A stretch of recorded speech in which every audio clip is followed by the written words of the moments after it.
శివదుర్గ జ్యోతిష్యాలయం ఆర్థిక ఉద్యోగ కుటుంబ మరే ఇతర సమస్యలకైనా పరిష్కారం చూపబడను. పరిష్కారం కోసం ఈ నంబర్ని సంప్రదించండి. ఇక్కడ మహబూబాబాద్ నియోజకవర్గంలో ఉండేది ఒకటే ఒక వర్గం, భరత్చంద్రుడి వర్గం.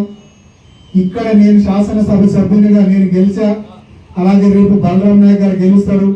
ఏదున్నా ఒకటే ఒక వర్గం. దయచేసి మీరు వర్గాలుగా గ్రూపుగా విభజిస్తే మిమ్మల్ని మీరు తక్కువ చేసుకున్నట్టు అవుతుంది, మీరు తీవ్ర ఇబ్బందులకు గురవుతారని చెప్పేసి నేను హెచ్చరిస్తా ఉన్నా. దయచేసి నన్ను తప్పుగా అర్థం చేసుకోకండి. ఎంత సౌమ్యంగా ఉంటానో అంత కఠినంగా వ్యవహరిస్తా. నాకంటూ ఎవరన్నా అడ్డొస్తే మాత్రం వాళ్ళకి తగిన శాస్తి చేసే విధంగా నేను మాత్రం చాలా చర్యలు తీసుకోండి చెప్పి మరో రకంగా మీకు అందరికీ వినిపిస్తున్నా. మనం కలుద్దాం, మంచికి మంచి, చెడుకు చెడు, మనం కలిసి పనిచేద్దాం.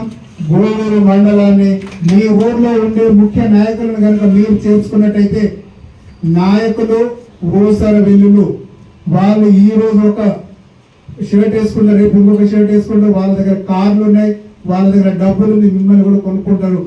కొనుక్కొని చివరికి రేపు వాళ్ళు నాతోనే తిరుగుతారు.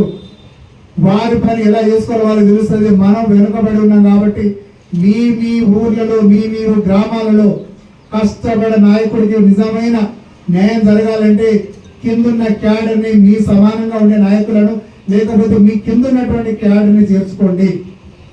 ఇంతకంటే ముఖ్య ఉపదేశం నేను చేయదలుచుకోలేదు. ఎందుకంటే ఎవరైతే మీకంటే పై స్థానం ఉన్న నాయకుడు జాయిన్ అవుతాడో మీకు ఇబ్బంది కలిగే నాయకుడే జాయిన్ అవుతాడని మరొకసారి మనం చేస్తాం. మీరు ఏ సమస్య ఉన్నా ఇక్కడ స్థానిక నాయకులు ఉన్నారు, మీ గ్రామపడి అధ్యక్షులు ఉన్నారు, మండల నాయకులు ఉన్నారు, భరత్చంద్ర రెడ్డి గారు డిసిసి అధ్యక్షులు నేనున్నా, నేరుగా మమ్మల్ని సంప్రదించండి. అంతేగాని ఈరోజు ఇంత పెద్ద నాయకుడు వస్తాడు, ఈ నాయకుడు ఉంటే నన్ను దగ్గర చేసుకుంటాడు, నేను లాభం పొందుతాను అనుకుంటే ఉట్టి భ్రమ, ఉట్టి మాటలే. మిమ్మల్ని ఎక్కడో తొక్కేసి నా తలకాయ మీద వచ్చి కూర్చుంటారు. మరిన్ని వీడియోస్ కోసం ఛానల్ ని సబ్స్క్రైబ్ చేయండి, లేటెస్ట్ అప్డేట్స్ కోసం వాట్సాప్ ఛానల్ ని ఫాలో చేయండి, అండ్ లింక్ డిస్క్రిప్షన్ లో ఉంది.